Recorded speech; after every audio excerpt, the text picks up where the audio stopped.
The award-winning Tennessee Wildcast is on the air with the latest on hunting, fishing, boating, wildlife watching, and all things outdoors. Make welcome your host, drummer and outdoor expert novice, Jason Harmon. Hello, everybody, and welcome back to Tennessee Wildcast. Thanks for tuning in. Thanks for watching and listening. We got another fun show for you today. We are still at Region 3 at the Crossville office. Last week, we did a show with Travis Scott, the Rivers and Streams manager here in this area of the state, and we thought, you know what, we had so much information to cover, we're going to do it again. So Miss Mimi Barnes had us back.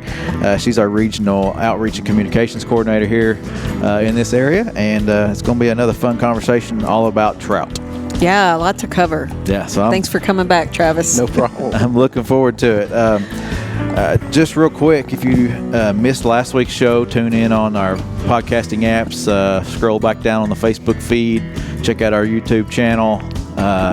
You can find it just about anywhere. So go check out last week's show, and then you'll be caught up for this week. And if not, just watch this one. It's going to be a lot of good information, a lot of fun information. Hey, special shout out, since we're still out here on the plateau, to our Cookeville station, WUCT Stonecomb Power 94.1, for carrying the Wildcast across the plateau. We appreciate that for sure.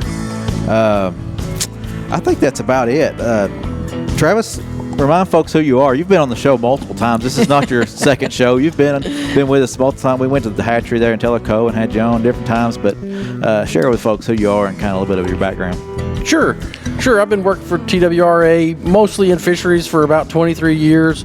Currently manage our warm and cold water stream fisheries and some small impounded fisheries, and supervise the staff at Tellico Hatchery. Okay, awesome. Yeah. Talking about how many times he's been on the show, he's going to want a gift or something. Have you got a T-shirt yet or a hat? I have gotten a hat. Okay, I appreciate it. It's really nice. I'll try to work something else up for you. Hey, speaking of hats, go to shop.gooutdoorstennessee.com to pick up TWRA merch and swag. So yeah, if folks did miss the last show, check it out, because we really went into detail about our partners at Dale Hollow and Irwin National Fish Hatcheries, and all the great things they do for us. And we'll slightly touch base on that again today, Travis, but really encourage people to find out where those fish come from. Mm-hmm. Yeah, that was a good show. A lot of good information. Well, where do you want to kick off, Mimi? What do you want to start with? Well, Travis, if you would just briefly give a background of how we get our trout. We're talking about winter trout stocking at the last show a little bit. Mm-hmm. We're still in that time of year. Where do we get our trout? Sure. All of our trout are going to originate at a hatchery where they take brood fish and spawn them and take the eggs, ship them to facilities all over the country. They're going to rear those to a larger size. They'll hatch them and rear them. So, of course, Irwin National Fish Hatchery is a brood stock facility where they produce eggs. There's multiple across the country, but that's where they'll all originate. We'll get eggs at one of our hatcheries, several of our hatcheries here in the state, hatch them and grow them to larger sizes. And, of course, Dale Hollow is a big partner that hatches a lot of eggs and stocks a lot of trout for us here in Tennessee. But we also have 4 state hatcheries that do similar processes. Flintville Hatchery and Buffalo Springs both actually hatch fish. Tellico and Irwin State Hatchery both get started fish and grow them to larger sizes. Tellico does do some brook trout work, of course, where they will hatch brook trout, but mainly they're what we call a rearing station, where we raise fish from a smaller size to a larger to reach stocking size. So we appreciate our state hatcheries, but we also appreciate those partnerships with the national hatcheries. Definitely. So let's jump in. Tell us about the different species of trout in this state. Right. First, I want to mention that our only native trout is going to be the brook trout. But in addition to that, we stock rainbow trout, brown trout, lake trout. We've been doing some albino rainbow trout as well. Those are fun. Trophy fish. They are. People like those. They've got some unique nicknames, too. Lake trout. And now this year, for the first time in many years, some cutthroat trout have been stocked again. Okay, so we'll get into this a little bit deeper later, but tell us a little bit, like, how did these cutthroat trout come to be in Tennessee? How did this come about? Right. The agency had the opportunity to get some surplus cutthroat trout from a neighboring state several years ago, but we hadn't stocked any in decades, and so there was this discussion: should we or shouldn't we? And the timing didn't work out. We couldn't take those fish, but we continued with those discussions and talked with our partners at Dale Hollow to see if it would even be feasible, if there was an egg source, if they could get eggs, if they'd be willing to hatch those eggs and raise them. And they were agreeable. We've thought of some locations where we felt like we could utilize cutthroat and provide something unique for the anglers of Tennessee. And so we started that process, but it's a long process. From getting the eggs, hatching the eggs, raising the eggs, you're looking at a 2-year commitment once you receive the eggs. And of course, the broodstock facility has those fish for multiple years to grow them to size, to spawn. And so it's a long process to make sure that all of those steps are in place when you begin. So, it took four years from idea to actually fish in the water. So neighboring state 4 years ago said, hey, we have some extra. Sure. Yeah, that's a long process. You think, well, we've had anglers say to us, fishing's going to be good next year, but it's a long thought out process to introduce trout. Oh, certainly, and of course, all of our facilities are working at capacity, and so if you're going to introduce something new, something else might have to take a back seat and reduce some numbers there. But we felt like those trade-offs were worth it to provide this unique opportunity. That's pretty cool. Tell us again the locations that someone might fish for cutthroat. So far, they've been stocked in Boone Tailwater and Hiwassee River. Those were done mid-December, and then maybe March, I think they're planning on stocking Tim's Ford tailwater they're still holding those fish at Flintville Hatchery right now. And is this something that anglers can look forward to again, or how is that thought process take place? Certainly. We hope to continue. Now, our production wasn't what we would hope. There were some challenges. This was a species that we haven't had in the state in many years. The hatch rate wasn't what we hoped for. You have some water quality conditions at the time those eggs are in the hatchery, in the reservoir where the water originates, that cause some issues. So we're evaluating it, but we certainly hope to continue it, and it may mean that we have to look at a different strain of cutthroat trout if there's some eggs available, something like that, to improve that production, because at the end of the day, we want to make the best use of that hatchery space. And one thing that Travis taught me that I didn't know is the different strains of rainbow trout that are out there. So talk a little bit about the rainbow trout. You also shared with me earlier that it's an easier fish to raise in hatchery conditions. So if you could touch on that. Certainly, yeah. Rainbow trout have been propagated in a hatchery setting for a couple hundred years now. I mean, and that's how Irwin originated in 1894, raising rainbow trout. Rainbow trout are native to Western North America, but they have been developed in the hatchery environment for hundreds of years, and they do well in that environment. We have different success with other species. Brown trout are more difficult to raise.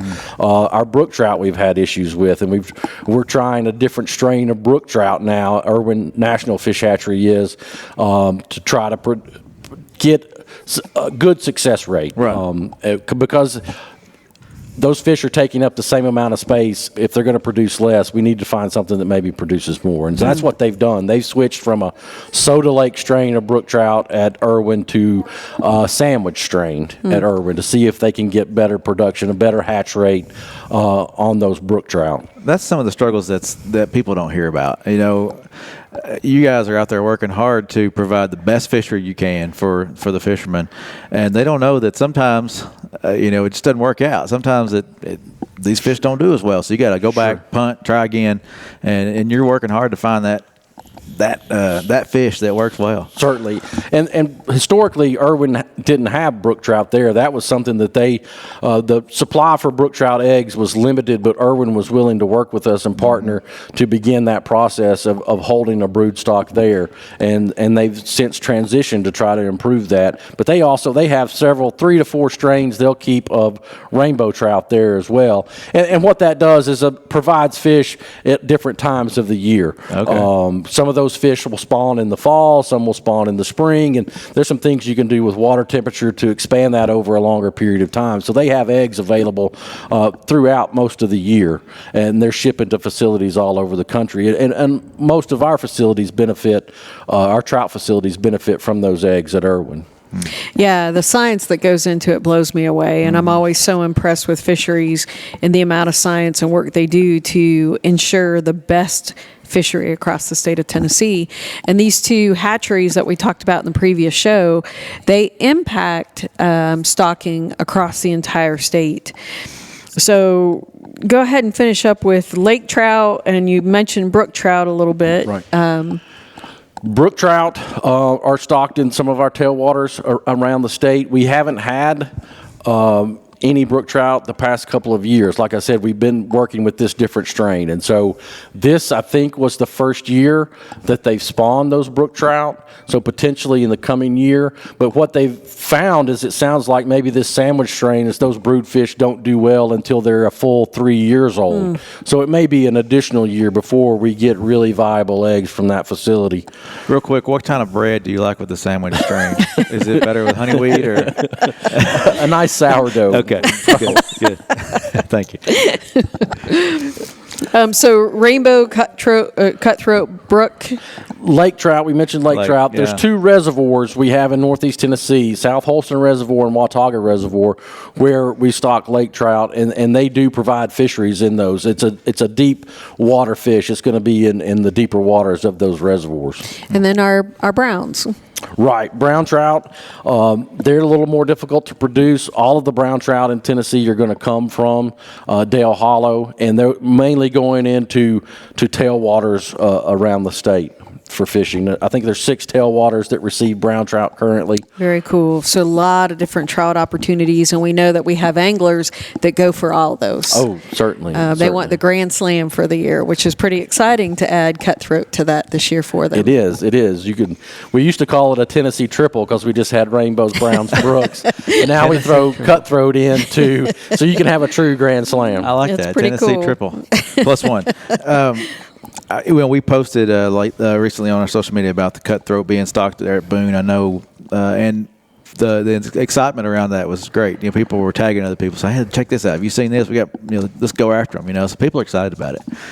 Yeah. Really quickly, Travis, you know these numbers. Tell us the number of areas that are stocked and the number of fish produced, because it is impressive. Right. This, I'm just talking about fish from Dale Hollow specifically in Irwin right now, because our 4 state hatcheries produce nearly 1 million fish every year as well. But from Dale Hollow, there's over 700,000 rainbow trout annually that are stocked in Tennessee waters. And that varies anywhere from 20,000 fish a month to over 100,000 fish a month Wow. are being hauled across the state. So there's some weeks, every day of the week, there's going to be a trout truck somewhere hauling rainbow trout. March and April are our busiest months, and so there's always fish moving those months.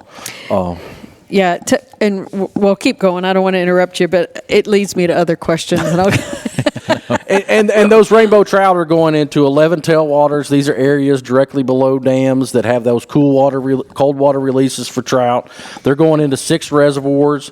A similar thing where those reservoirs stratify and these fish move to the deeper water in the summer where they can survive and grow.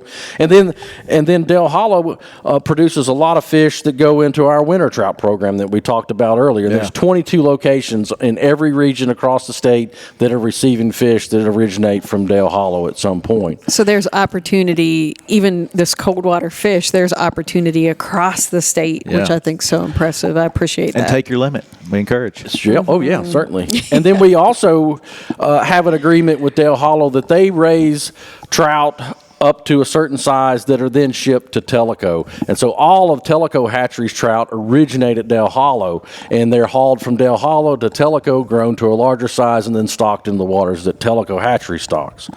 Our brown trout, there's about 110,000 7 to 8 inch fish that are stocked in March and April, and then another 30,000 fingerlings that get stocked in November. And there's 6 tailwaters that receive those brown trout across the state. Lake trout, we mentioned just the 2 reservoirs where they have the capability to hold over and do well. Our other reservoirs haven't been productive with lake trout. Cutthroat, currently it's just the 3 locations. We hope to expand that depending on production in coming years. We're trying to get some albino rainbow trout in different waters. Usually we're using those in special events. Brook trout are stocked in tailwaters across the state, but like I said, we've had some production issues there, and we're working through that, hoping to have those back on the stocking list in the coming years. And Irwin has been providing us with over 6,000 of their retired brood rainbows every year that we're incorporating into our stockings, and it's amazing how just a few of those big fish have such a large impact in some of these fisheries. Talk about the size of those fish. Those are nice, beautiful fish. Yeah. Are they state records? No. Don't follow that truck. They're going to be in that 2.5 to 3 pound range. And then one thing that happens, sometimes they want to keep fresh genetics, and so they retire these brood fish after they've used them for a spawning season or 2. And so some of those fish we're able to direct stock straight from Irwin into those tailwaters. There's times of the year, though, where we have some water quality concerns, and we'll take those trout and hold them at another hatchery facility, and we're able to even get more size on them. So some of these fish are rolling out 5 and 6 pounds when they hit the water, and it's quite a surprise at your local community pond. Well, there's a couple of things that it reminds me of. What does trout go for per pound if we were buying it from a grocery store?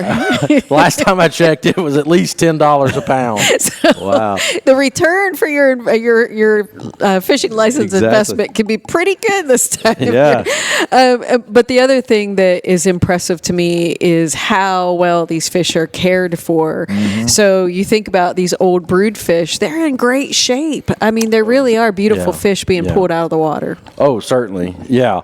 And we make every effort to ensure that. And of course, we're loading up trucks with trout. We've got oxygen that we're putting in the water. We've got some aerators that move that water, keep it circulating, knocking out any of the bad gases that are coming out of the fish, knocking out the carbon dioxide, adding more oxygen. We keep the water temperatures cool. They're in insulated tanks. And, of course, some of these trips are up to 300 miles one way from Dale Hollow to, say, a South Holston Reservoir. Yeah. You've got a long journey. So we take every precaution.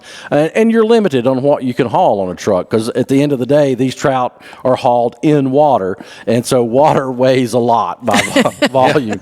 And so we've got some big trucks traveling. Usually you've got about 1,000 to 1,500 pounds of fish on these trucks, and from Dale Hollow alone, they'll make over 200 trips a year hauling trout. Wow. And then TWRA has a position that's dedicated for hauling trout from Dale Hollow, and they'll make an additional 100 trips or more every year, moving those trout to where they need to be. So we need to give a shout out to Casey Osborne. She hauls trout for us, and her predecessor was Wilson Tanksley. Talk about great people hauling our fish, caring people. Very dedicated.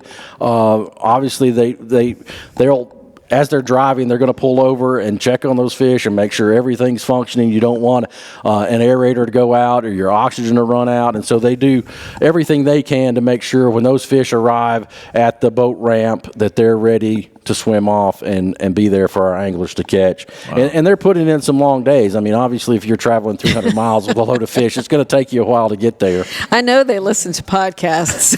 That's good. That's good. So we know Tennessee Wildcast is on their list, which is pretty fun. And so Casey and Wilson, we appreciate all the work you did, Wilson and Casey. We're glad you're with us. Yes.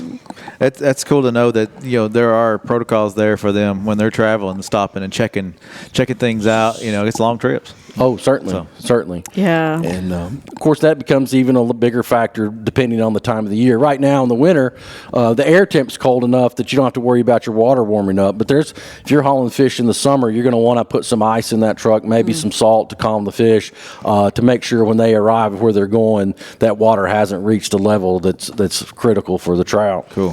Yeah, I think it's amazing how all those fish make their way clear across the state. So I'm glad you shared that, Travis. Good information. So these fish are going 300 miles, or they're making their way clear across the state. What factors guide you to provide these angling opportunities? Sure. First and foremost is going to be water quality. Trout being a cold water species, you want to make sure the water's cold enough for those fish to do well. It's got good dissolved oxygen levels. You're going to want to make sure that it's a place that anglers can get to and have access to those fish. You want to make sure that the fish are going to survive once they make it into that spring, at least to give anglers an opportunity. We have some tailwaters with different water quality conditions where the holdover from one year to the next because of whatever environmental conditions may limit that. But we still want to provide, there's places we don't stock in the summer months because the water quality is questionable. And there's still a few fish that can survive in those systems year round, but it's not enough to create a fishery. So we try to adjust those stocking rates to where it allows most of those fish to be harvested, and any that do make it through might have a better chance of surviving through those critical time periods where those water quality issues arise. And usually that's late summer, early fall when we see those at some of our tailwaters. How do you find that out? I mean, I think we're talking about, you're looking at dissolved oxygen, water temperature, you're looking at these factors, but how do you get those factors? There's some resources online, like the Hiwassee River is one of the waters that I specifically manage, and we have a temperature issue there every summer into fall, and it varies the duration and the severity of it depending on just the atmospheric conditions and how much rain we got, how hot it is. All of this water originates in a reservoir at some point, and it's going to be somewhat cool depending on the depth of that intake, but over the course of the summer, as warmer water creeps deeper in that reservoir, when it's released, it's borderline, and then it goes through this wide channel. And so what we see on the Hiwassee is sometime in August and then through October, sometimes November, we could see those water temps exceed 70 degrees. And so we no longer stock the Hiwassee River in August and September, and we wait for our delayed harvest until we know that those temperatures are cool enough for trout. And to help make that happen, we've worked with the USGS, the U.S. Geological Society, to install a gauge, which is on their website, that anglers can access and see that water temperature at Reliance there at the railroad bridge. And so you can log in and see, today that water temp's 70 degrees. Maybe I don't want to go fish there. When that water temperature reaches 70 degrees, trout are going to be stressed. They're less likely to bite. They're struggling to survive. It's just like you and I. If we're struggling to get a breath, we don't want to eat a pizza, Well, I don't know. All that good science takes place through partnerships with other organizations, but then sometimes it's just employees out there taking information. Certainly. Yeah. Oh, yeah. And we want to make sure that when those fish go in, they have the best chance to survive. And that's why we have a lot of our stockings are in the spring. That's when most of the waters across the state are still cool enough and the people are getting back out. But we've seen a big increase in people wanting to fish in the wintertime, and that's where some of these winter trout stocking events take place. And that's when these ponds in these local communities are cold enough for trout. And then we want to look at our stocking rates and make sure we're putting a sufficient number to have a good catch rate where people have a good experience, but not so many that they're not harvested before the water gets too warm in these small impoundments. So yeah, a lot of care. Yeah. And I appreciate that. I think any angler would appreciate knowing what care goes in to ensuring great fisheries. So tell us about the fish being stocked, how old they are. This isn't a 1-year process. Tell us about all that, Travis. Right, yeah. Most of these fish, by the time they hit the water, they've been in the hatchery system for at least 2, sometimes 3, 4 years. And so most of the trout stocked in, say, that 10 to 12-inch range are a minimum of 1.5 to 2 years old. From hatching, it just takes that amount of time to get them up to that size, depending on your hatchery facility, like I talked about earlier. And so if you're looking to make changes on your stocking rates, you've got to plan multiple years in advance to make sure those fish are in the system. Yeah. And then you've got some limitations on what you can haul. I mean, there's a limit to what we can fit on a truck. Yeah. And it's going to be somewhere. Doggone it. Only so many state records can fit. Yeah. And that's true because we're bound by pounds of fish. You can haul so many pounds of fish per gallon of water. And so most of our tanks are sized. Of course, you've got restrictions on the weight that these trucks can handle. And so, about 1,000 pounds of fish is what you can expect. So let's say these fish are 2 fish to the pound. They weigh a half pound each. You could haul 2,000 fish. Well, let's suppose these are brood fish from Irwin and they weigh 2.5 pounds each. We're only going to get about 500 on there, 400 on there. Yeah. And so it really limits what you can do. And so you got to think about that as you're planning your stockings, that if you're wanting to move X number of fish, how many trips is that going to take? Are you going to be able to make that many trips in that amount of time? Because you're limited by the number of employees and trucks you've got to move those fish. Did you know there was so much involved? Well, here's what I'm thinking. You got trout hatchery runs, you got stockings, you got growing. When are you going fishing? I mean, you love fish. You should be fishing. I do.